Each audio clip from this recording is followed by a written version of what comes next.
I bet you the Day of Judgment it's just the server wipe. No. It's when it resets. Reset, reset. You can't say that. Salutations, freelancers. Welcome to Creedbreaker, a simulation as we the Mercs trying to do Among Us tasks while trying to fight red men until we die or call evac. I'll dedicate this video to be a basic guide that will go over game mechanics, skill mechanics, a starter skill, class specialization, a starter class, normal anomalies, and to get from hazard 0 to 20, not exactly in that order.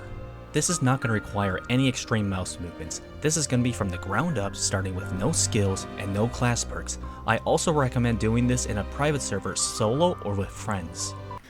Bro, what is a Whopper coin? Whopper coin, God's Whopper coin. burger currency. A cryptocurrency Yes.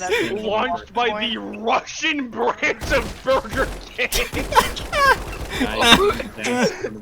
Whopper. It's the Russian branch. We have to invest in this. We Shut the It is always the Russian branch. A rival to Ethereum. A rival to Ethereum. It traded at prices as high as 14 USD. With that out of the way, let's begin.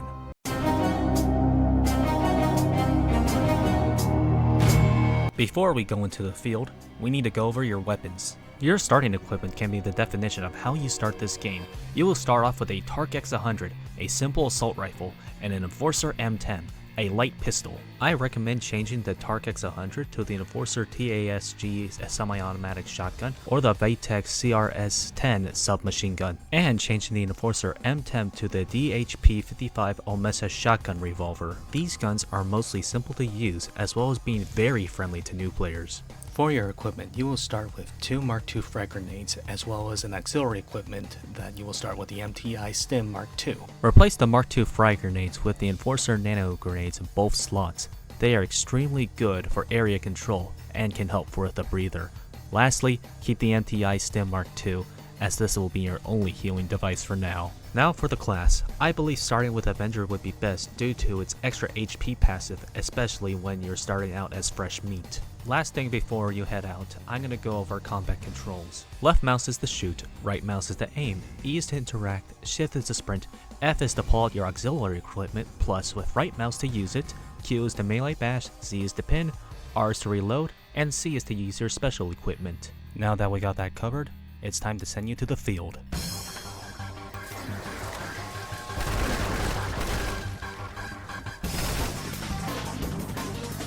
Upon starting an operation, you will see many things. One of them is a timer, and if that timer reaches 0, you and your whole squad will die.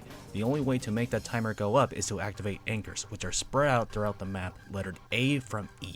A single anchor will increase the timer by 30 seconds. This only goes up to 2 minutes and 30 seconds. If you activated an anchor above 2 minutes, then it will decrease the hazard timer. You will also find ammo beacon stations. They are scattered around the map needing to be activated.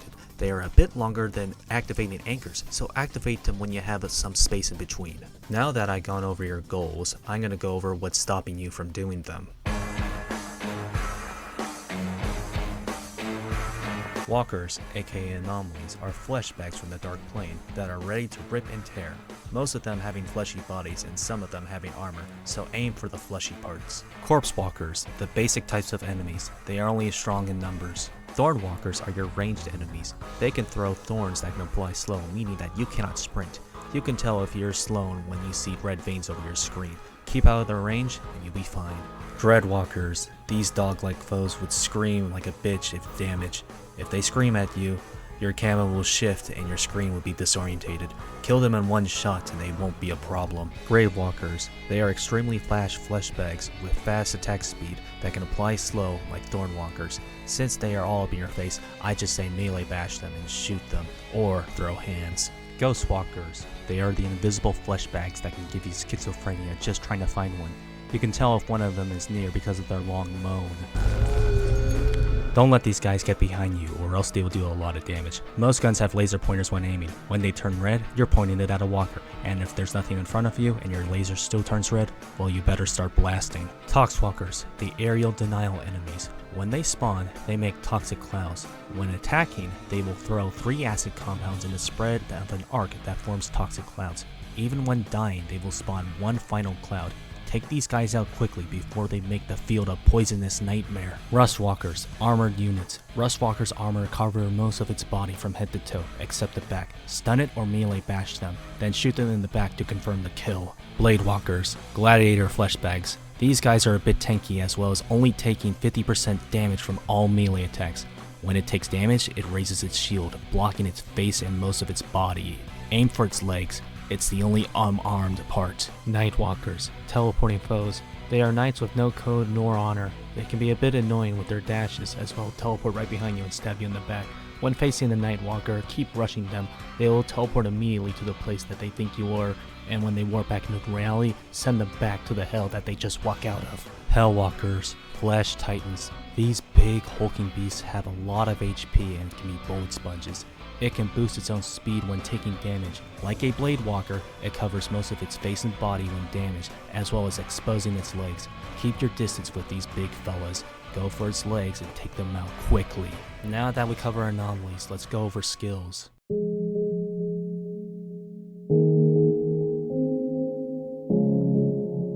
When activating anchors, beacons, or killing walkers, you will earn XP. You have a bar on your middle right when you gain XP. If you fill that bar up, you will get a requisition token, which is used to get skills, leveling up classes, or get derivatives, aka cosmetics. The fastest way to get requisition tokens is to get all anchors and beacons, then reset, and do that process again.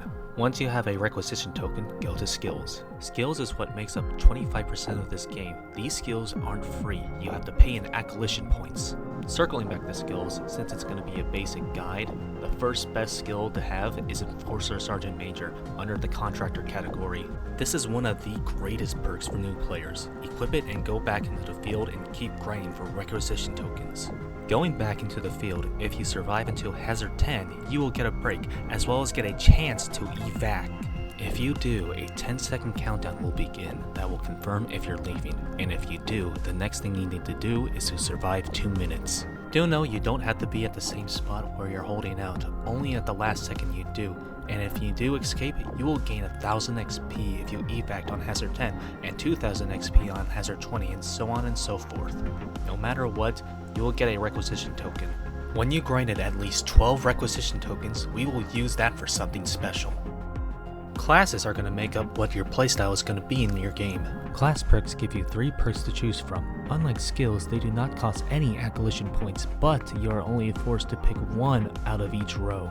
You need a total of 12 requisition tokens, and hopefully you grinded enough to max out your class, which hopefully you grinded for.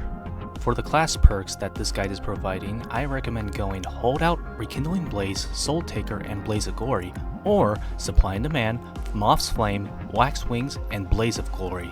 Good, now that you have everything ready, let's prep you for Haz 20. After completing 20 hazards, the sky would turn blood red, walkers would stop spawning, as well boss music starts kicking in.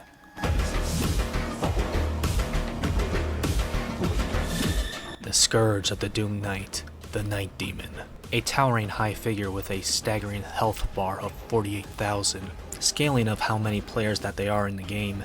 It has the most health in the game, equipped with a sword that can do a lot of damage as well creates shockwaves and apply anti-heal for 1.2 seconds. Meaning you should not stand near or tank this thing, as well as a 5-minute timer to kill him or die, so act fast. Your best hope is to activate all anchors, reducing its health to a fraction of what it had. Remember, walkers are still gonna spawn, so keep your eyes peeled. After when it's low enough to finish it off, keep shooting it enough until we enter phase 2. In phase 2, keep your distance away from Night Demon. He can scream and slow you down, rush you down leaving shockwaves in his path, as well as wombo comboing you. Once a single anchor is deactivated, the others will follow. Finish activating all anchors and send Night Demon back into the Dark Plane.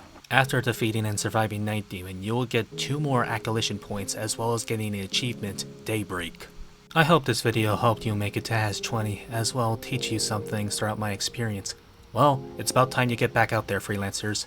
And most importantly, do your jobs.